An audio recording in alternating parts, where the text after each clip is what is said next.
तो दोस्तों अभी हमारे पास टाइम उतना ज्यादा है नहीं, तो लगभग 100 दिन हमारे पास बचे हैं। इसीलिए मैं लेकर आया हूँ 100 day strategy for JEE mains exam 2025-26। सबसे पहले हम लोग जो बेसिक और मिनिमम गोल मानोगे वो 180 मानना। अगर इससे ऊपर आता है तो समझना कि बल्ले बल्ले है, और अगर कम है तो मेहनत करनी पड़ेगी। अब हमारे पास क्या है कि हमने इस पूरे के पूरे 100 दिनों को अलग अलग 4 पार्टों में डिवाइड कर लिया है। पहला पार्ट है डे 1 से लेकर डे 40 तक। फेज 1 में जो चीज रह गई होगी उसको रैप करना है हमें फेज 2 में, और ये हमारे पास टाइम रहेगा 41 डे से लेकर 70 डेज तक।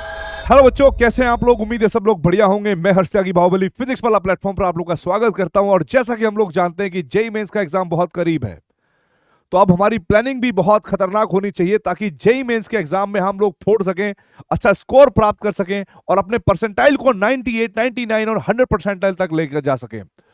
तो दोस्तों अभी हमारे पास टाइम उतना ज्यादा है नहीं, तो लगभग 100 दिन हमारे पास बचे हैं। अब इन 100 डेज को हम कैसे यूटिलाइज कर सकते हैं, इसीलिए मैं लेकर आया हूं 100 day strategy for JEE mains exam 2025-26। ठीक है, तो देखिए भाई, सबसे पहले हम लोग क्या क्या करने वाले हैं अपनी स्ट्रेटजी के अंदर। हम लोगों को अपनी जो प्रिपरेशन है उसका पहले हमें गोल सेट करना है कि हमें चाहिए क्या, मिनिमम क्या चाहिए, फिर वहां से कैसे बढ़ेंगे। उसके बाद आप लोगों को प्रिपरेशन वो मिनिमम तक पहुंचने का तरीका भी क्या होगा, राइट। तो देखिए भाई, सबसे पहले हम लोग जो बेसिक और मिनिमम गोल मानोगे, ठीक है, जेईई मेंस का जो स्कोर मानोगे वो 180 मानना है। अगर इससे ऊपर आता है तो समझना कि बल्ले बल्ले है, और अगर कम है तो मेहनत करनी पड़ेगी, कोई दूसरा ऑप्शन नहीं है हमारे पास। तो भाई गोल पहला हमारा ये है कि 180 प्लस इन जेईई मेंस, ताकि हम लोग कम से कम टॉप एनआईटीज और ट्रिपल आईटीज तो प्राप्त कर ही सके। और अगर हमारा जेईई मेंस अच्छा होता है और फिर उसके बाद हम एडवांस के लिए तैयारी करते हैं तो हमारा जेईई एडवांस के अंदर भी एंट्री मिल सकती है भाई। लेकिन ये सब कुछ डिपेंड करेगा आपकी प्लानिंग पर, आपकी पढ़ाई करने की क्षमता पर। और इसीलिए हम लोगों को क्या करना है कि अपनी इस पूरी जर्नी के दौरान बहुत सारा सिलेबस कवर करना है। उसमें सिलेबस करने में मास्टरी तरीके से कैसे इसको कवर करें, कैसे मॉक टेस्ट की प्रैक्टिस करें, कैसे हम लोग अपनी स्पीड को बिल्ड करें, एक्यूरेसी को मेंटेन करें, और जो भी हमारा वीक एरियाज रहे हैं, जो कॉन्सेप्ट हमारे वीक रह गए हैं या जिन कॉन्सेप्ट में हमें दिक्कत होती है, उनको कैसे हम लोग स्ट्रेंथ बनाएं, पावर बनाएं। ठीक है, तो देखो भाई, सबसे पहले अब हमारे पास क्या है कि हमने इस पूरे के पूरे 100 दिनों को अलग अलग 4 पार्टों में डिवाइड कर लिया है। पहला पार्ट है डे 1 से लेकर डे 40 तक। डे 1 से लेकर डे 40 तक आपको क्या करना है, revise all core topics in physics, chemistry and math. यानी जितने भी आपके केमिस्ट्री के, मैथमेटिक्स के और फिजिक्स के कोर टॉपिक्स हैं उनको रिवाइज करना है। अब एक बात सुनिएगा, अब ये मत करने लगना कि भाई जो पुराने जो आपके पास अगर आपके पास कोई शॉर्ट नोट्स है फॉर एग्जांपल, या तो आप उनसे रिवाइज करिएगा। अभी नोट्स बनाने मत बैठ जाने लगना, क्योंकि नोट्स अगर आप बनाने बैठने चले गए तो टाइम वहां पर लग जाएगा, और अभी नोट्स बनाने का टाइम बिल्कुल नहीं है। या तो आपके पास 100 नोट्स हैं, या फिर बेटा जी तरीका यह है कि आप पीडब्ल्यू ऐप पर जाना, जो भी लेक्चर आपका होता है वहां पर स्लाइड्स तो होती ही हैं, डाउनलोड स्लाइड्स या डाउनलोड पीडब्ल्यू नोट्स, ठीक है, ऐप जो भी आज का लेक्चर देखा होगा आप वहां से डाउनलोड करना। ठीक है, रियल वाले नोट तो आप लोगों ने नोटबुक में बनाते ही हो, जब आप लेक्चर लेते हो तो नोट्स तो आप बनाते ही हो। उसके बाद की बात बता रहा हूं मैं, जब दोबारा नोट्स नहीं बनाने हैं, दोबारा क्या करोगे, आप पढ़ोगे, देखोगे, रिवाइज करोगे, टॉपिक को क्लियर करोगे और फोकस करोगे ज्यादा क्वेश्चन प्रैक्टिस पर, पढ़ने पर नहीं, ज्यादा क्वेश्चन प्रैक्टिस पर फोकस करोगे। फिर आपको क्या करना है भाई, follow PYQ based learning, solve 10 year for JEE questions topic wise. जैसे कि आप लोग टॉपिक वाइज की मैं बात करूं तो मेरी एक बहुत फेवरेट बुक है, जो मैंने अभी एक तरीके से एक बुक को एनालाइज किया है, देखा है और मैंने समझा है कि वो बुक कौन सी हो सकती है। तो पीडब्ल्यू के एक 7 ईयर पीवाईक्यू सीरीज की एक बुक आती है, बहुत प्यारी बुक है भाई। हर चैप्टर के अंदर कम से कम भी 200 प्लस पीवाईक्यूज हैं, और इतने पीवाईक्यूज की जब आप प्रैक्टिस कर लेते हो ना लास्ट 7 ईयर की, मैं कह रहा हूं भाई अलग लेवल पे प्रैक्टिस हो जाती है, अलग लेवल पे। तो वो बुक अगर आप चाहो तो आप ले सकते हो, लेकिन अगर आपने पहले से ही कोई बुक प्रेफर कर रखी है तो आप उसी पर स्टक रहना। अलग अलग बुक बदलने का कोई मतलब नहीं होता। आपने जो भी कोचिंग के नोट्स बनाए होंगे, जिस भी क्लास के आपके नोट्स होंगे, आप वहीं से पढ़ना बेटा, क्योंकि रंग बिरंगी किताबें पढ़ने से रैंक नहीं निकलती है। एक टाइम पर कि हम ये भी पढ़ लेंगे, हम वो भी पढ़ लेंगे, या कभी कभी लगेगा कि यार दोस्त ने तो ये वाली बुक ले रखी है, मैं भी ये वाली बुक ले लेता हूं, इससे ज्ञान होगा। नहीं, आपके पास जो बुक है आप उसी को बार बार पढ़ो, बार बार पढ़ो, बार बार पढ़ो। कहा जाता है कि अगर अच्छा स्कोर करना है या सफल होना है तो एक किताब को कई बार पढ़ना पड़ता है, ना कि अनेकों किताबों को एक एक बार। ठीक है, देखिए भाई, 6 से 8 घंटे की आप लोग स्टडी रखोगे, mix of theory, practice and short notes, short test, sorry, है ना। और ये भी ध्यान रखिएगा बेटा, ये जो 6 से 8 घंटे के हमारे होंगे ये लेक्चर से हटके होंगे। अगर आपको ये लगता है कि सर जी हम जो क्लास लेते हैं और हमारी फिजिक्स, केमिस्ट्री और मैथ की क्लास मिलाकर ही 6 घंटे हो जाते हैं, तो सर अब तो हम पढ़ ही नहीं पाएंगे, हम तो नोट्स बना ही नहीं पाएंगे, या हम तो टेस्ट दे ही नहीं पाएंगे। नहीं बेटा, ये उससे अलग 6 से 8 घंटे हैं। मेहनत करने के लिए बोल रहा हूं क्योंकि जरूरत है मेहनत करने की, क्योंकि आप लोगों को एक बात समझनी पड़ेगी, हर इंसान अपने आप को यह फील कराना चाहता है कि आई एम द बेस्ट, मैं सबसे बेस्ट हूं। जब आप स्कूल में जाते हो तो बहुत सारे बालक और बहुत सारी लड़कियों के बीच में भी आप खड़ा होकर यह फील करना चाहते हो कि भाई टीचर मुझे कहे कि I am the best student, चाहे वो क्रिकेट में ही क्यों ना हो, चाहे वो स्पोर्ट्स में ही क्यों ना हो, चाहे वो किसी भी चीज में हो। अब वो हमारे अंदर ना एक गुण होता है अपने आप को बेस्ट फील कराने का। अब टाइम आ चुका है पढ़ाई में बेस्ट फील करने का, कि हमें फील करना है अपने आप को कि हम पढ़ाई में बेस्ट हैं, ताकि हम सबको फील करवा सके कि हम बेस्ट हैं। क्योंकि जिस दिन आपका रिजल्ट आएगा, जिस दिन आपको बुलाया जाएगा जेई के सेलिब्रेशन में, उस दिन जो आप अपने माता पिता के चेहरे पे खुशी देखोगे ना, वो लाइफ में दोबारा कभी नहीं मिलेगी। वो लाइफ में एक ही बार खुशी मिलती है दोस्तों। और अगर आपको उस चीज के लिए, अपने पेरेंट्स के लिए, अपने लिए और अपना लोहा मनवाने के लिए कि सोसाइटी में कि हाँ भाई दिस इज मी, क्या कह रहे थे तुम लोग, देखो मैंने आईआईटी करा, क्योंकि आईआईटी हर एक नहीं करता, ध्यान रखिएगा, मेहनत सब करते हैं, लेकिन जो आईआईटी करता है वो उसका नाम, वर्चस्व बहुत बढ़िया हो जाता है। ठीक है, अब देखो भाई, तो इसके बाद हमारे पास क्या होगा बेटा, फेज 2 में हम लोग क्या करेंगे, फेज 2 में हम लोग अपना सिलेबस सारा रैप कर चुके होंगे। और ध्यान रखिएगा, अगर कोई चीज फेज 1 में रह गई हो, उसको वहीं पर छोड़ना नहीं है कि यार अब तो फेज 2 स्टार्ट हो गया, मैं फेज 1 की चीज छोड़ देता हूं, नहीं।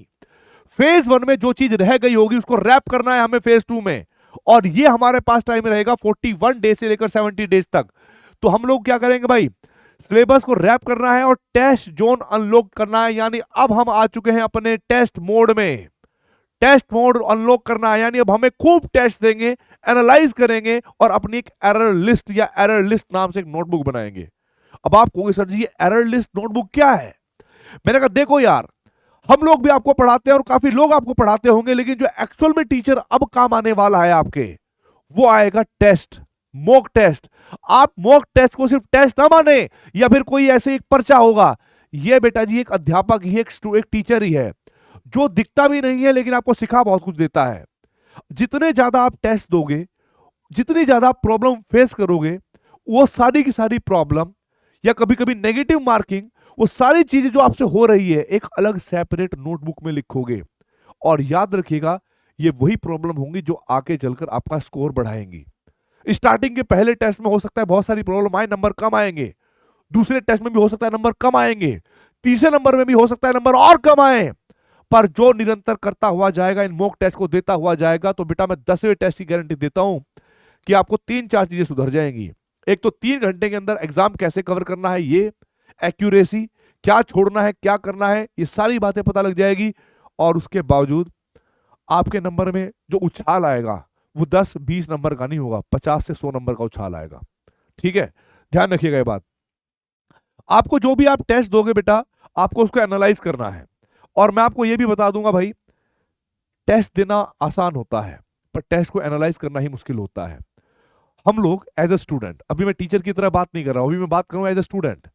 अगर मैं स्टूडेंट की तरह सोचूं तो मेरे मान लो एक टेस्ट में नंबर आए 150, अब मुझे क्या सोचना है कि यार मुझे अगली बार 160 पे जाना है, 170 पे जाना है, तो मैं अगले वाले टेस्ट में 160 को टारगेट करते हुए चला जाता हूं। तो हो सकता है 160 भी आ जाए, हो सकता है 170 आ जाए, 140 आ जाए। फिर अगली बार जब 160 पे मैं पहुंचा तो अब मैंने टारगेट बना लिया कि मुझे 170 पे जाना है। नेक्स्ट टेस्ट में 170 टारगेट को बनाते हुए उसको अचीव भी कर लूंगा।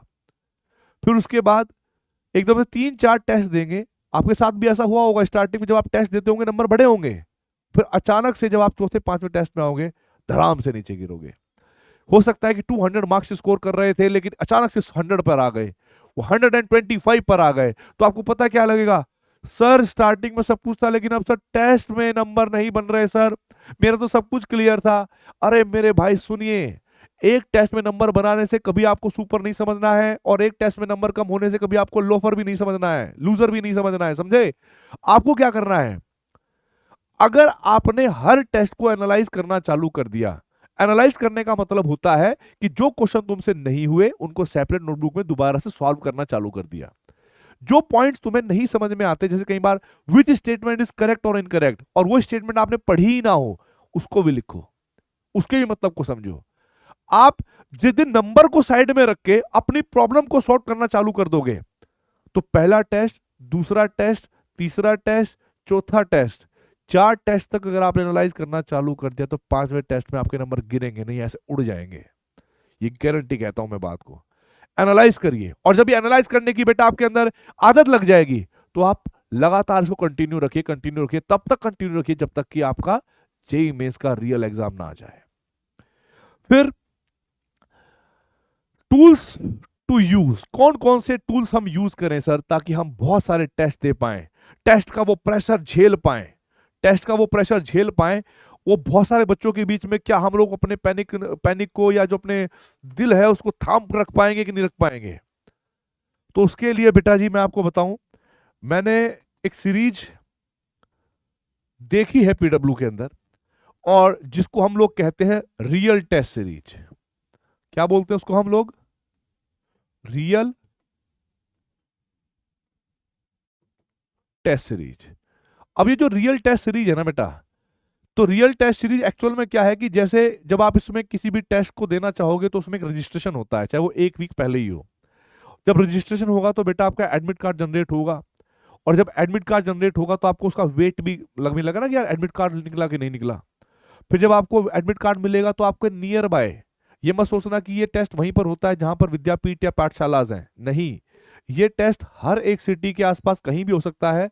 ठीक है, यहां पर हम लोगों ने क्या करा है कि जो भी आपके टाउन, जो भी आपके सिटीज के आसपास जो सीबीटी लैब्स होती है, उनको हम हायर करके रखते हैं, या हमारी खुद की लैब होती है। ठीक है, वहां पर आपको ये टेस्ट कंडक्ट करवाए जाते हैं। ढेर सारे बच्चे आते हैं अलग अलग गांव से, अलग अलग कॉलेजेस से, अलग अलग स्कूल से। ठीक है, और वहां पर सारे बच्चे गैदर होते हैं जैसे कि रियल टेस्ट में होता है। सेम ढेर सारे लैपटॉप होते हैं, ढेर सारे स्टूडेंट होते हैं, उनके बीच में आपको बैठ के देना पड़ता है। ठीक है, तो ये टूल आप यूज कर सकते हो। और इवन अगर आप जा नहीं सकते, आपको लगता है कि भाई टाइम कहीं ना कहीं हमारा दिक्कत में आ सकता है कि हम सर जी हर दिन ऐसा नहीं कर सकते, तो मुझे पता है कि हर दिन ये टेस्ट होता भी नहीं है। ये टेस्ट आपका वीक में एक बार या 2 वीक में एक बार ऐसे हुआ करेगा, ऑफलाइन। ऑफलाइन मतलब तुम्हें बुलाकर, और बाकी ऑनलाइन मतलब घर बैठ के आपका टाइम को देखो, टाइम को रेस्पेक्ट करनी पड़ती है, टाइम खराब नहीं कर सकते, ना तो आप खुद का खराब कर सकते हो, ना हम आपका खराब करवा सकते हैं। तो ऑनलाइन भी बेटा अनलिमिटेड टेस्ट होते हैं इसके अंदर, अनलिमिटेड टेस्ट आप प्रैक्टिस कर सकते हो। उसके बाद अब बात करते हैं स्ट्रेटजी में फेज थर्ड की।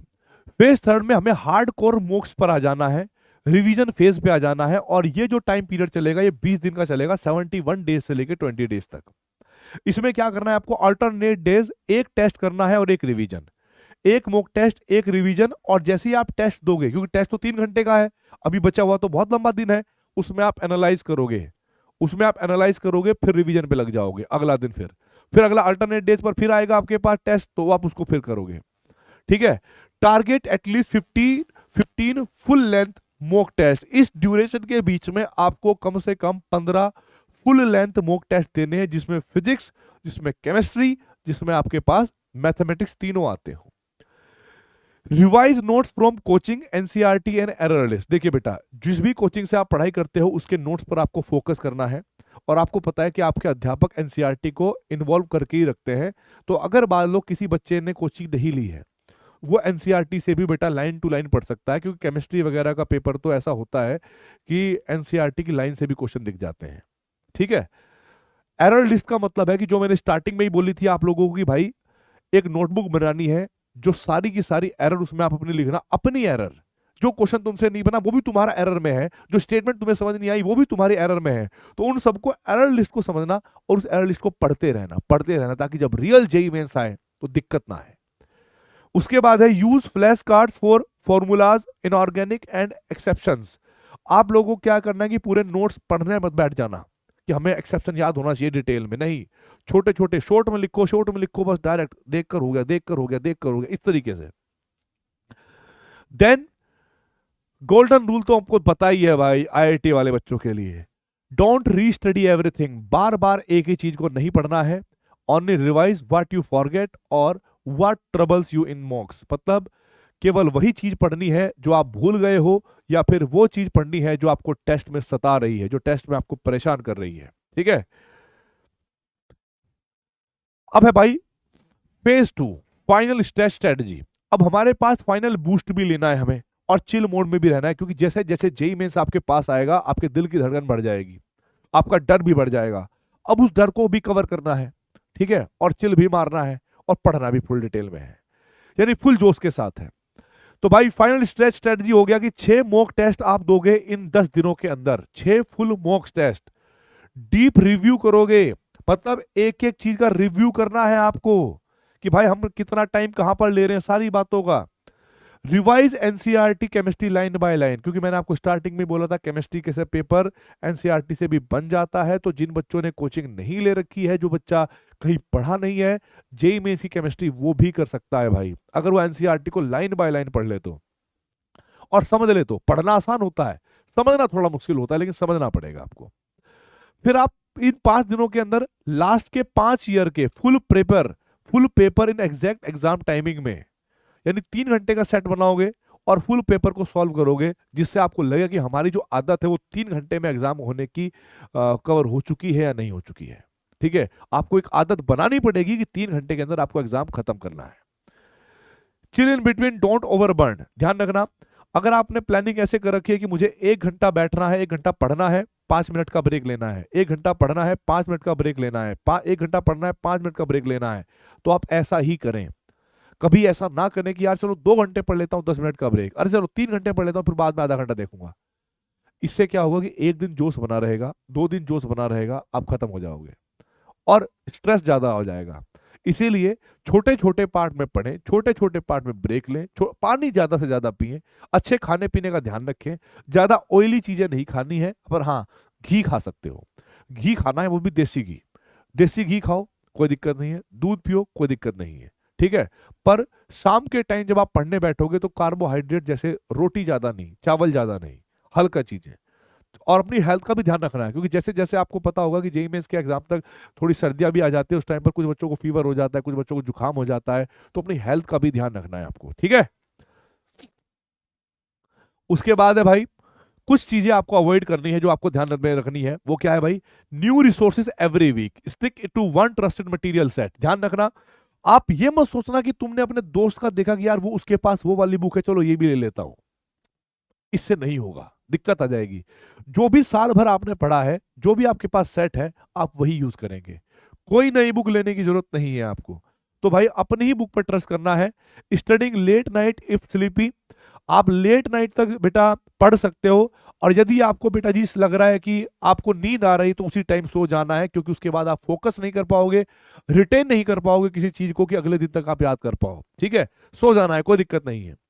Ignoring analysis of mock, this is where the real growth happens, मतलब अगर आपने टेस्ट देकर उसको एनालाइज नहीं किया, तो ये सबसे बड़ी गलती होगी, और यही गलती बेटा ऐसी होगी कि आपको फिर बाद में पछताना पड़ेगा। तो ध्यान रखना है, आपको अवॉइड करना है इग्नोरेंस को, अवॉइड करना है इग्नोरेंस को कि भाई हमें एनालाइज करके भी क्या ही करेंगे। आप एनालाइज करो तो सही, एक बार मानो तो सही अपने टीचर की बात, आप 100% बहुत अच्छा करोगे, ठीक है। तो भाई JEE mindset squad, winners are not born lucky, they are built through consistency, effort and sacrifice, यानी विनर्स जो हैं वो ऐसे पैदा नहीं होते, वो अपनी मेहनत से विनर बनते हैं, अपनी कंसिस्टेंसी, अपनी लगन और अपने बलिदानों से। अब बात आती है कि बलिदान कैसे है। बेटा जो आप लोग इतना पढ़ाई कर रहे हो, जो आप अपने दिमाग को झुलसा रहे हो, जो रात रात भर पढ़ रहे हो, ये अपने कंफर्ट जोन से बाहर आने की बात है। और मुझे ये बात पता है कि इतिहास वही लिखता है जो अपने कंफर्ट जोन से बाहर आता है। तो आप एक बहुत अच्छे रास्ते पर हो, आप बिलीव करो, जैसा आप कर रहे हो ना, ऐसा हर बच्चा नहीं करता, पूरे दुनिया के बच्चे ऐसे नहीं करते, पर आप बहुत यूनिक होकर आप लोग इतना सोचकर इतनी मेहनत कर रहे हो। मेहनत सबकी झोली में नहीं होती, मेहनत से सब बचते हैं। सब लोगों को आपने देखा होगा, जो पुराने लोग होंगे, चाहे वो बड़े ही क्यों ना हो हमारे, ठीक है, कि भाई हमें तो गवर्नमेंट जॉब करनी है, क्यों, कुछ नहीं करना पड़ेगा। कोई ये नहीं कहता था कि गवर्नमेंट जॉब करनी है ताकि हमें अपने देश को बदलना है, पर हाँ ये जरूर कहते थे कि हाँ भाई हम गवर्नमेंट जॉब करनी है, कुछ करना नहीं पड़ेगा। आपके जीवन में मेहनत है तो आप इस मेहनत को स्वीकारिए, ऊपर वाले का धन्यवाद दीजिए और थैंक यू बोलिए उसको कि आपने हमें संघर्ष चुनने का मौका दिया, क्योंकि संघर्ष ही आपको तरासेगा। कंफर्ट में रहकर तो आपकी जो त्वचा है वो कोमल हो सकती है, आप में और उनमें कोई अंतर नहीं रहेगा, ठीक है। तो be a man, be a strong person, और ये सोचे कि हमने चूज करी है चीजें, मेहनत की, और ये जब हमने चूज करी ली है जेईई मेंस की प्रिपरेशन, तो इसके अंदर आने वाली सारी बाधाओं को का सामना करना भी हमारा ही उत्तरदायित्व है। हम ही इसको आगे बढ़ाएंगे। जब हमने कोई चीज स्टार्ट करी तो उसके उत्तरदायित्व भी हम ही है। तो फाइनली दोस्तों, अगर आप लोग ऐसा करते हो तो फाइनली आप बहुत प्यारे प्यारे कॉलेजेस में भी जाओगे। ध्यान रखिए कैसे, आईआईटी दिल्ली, सर मेरा सपना था आईआईटी दिल्ली में जाना, सर मेरा सपना था सर आईआईटी बॉम्बे में जाना, सर मुझे तो आईआईटी रुड़की में पढ़ना है भाई, क्योंकि ये फर्स्ट आईआईटी था। अरे सर, काफी बातें आपने बताई, पर मैं एक बात यही बताऊंगा बेटा एंड में, कि ना थके हैं पांव कभी, ना ही हिम्मत हारी है, हमने देखे हैं दौर कहीं, आज भी मेहनत जारी है। और ये मेहनत हमारी तब तक जारी रहेगी, तब तक जारी रहेगी, तब तक जारी रहेगी जब तक कि हम लोगों का, आप लोगों का सपना पूरा ना हो जाए, और उस सपने का नाम है आईआईटी। तो दोस्तों मिलते हैं जेईई मेंस के सेलिब्रेशन में। All the very best. जय हिंद, जय भारत, वंदे मातरम।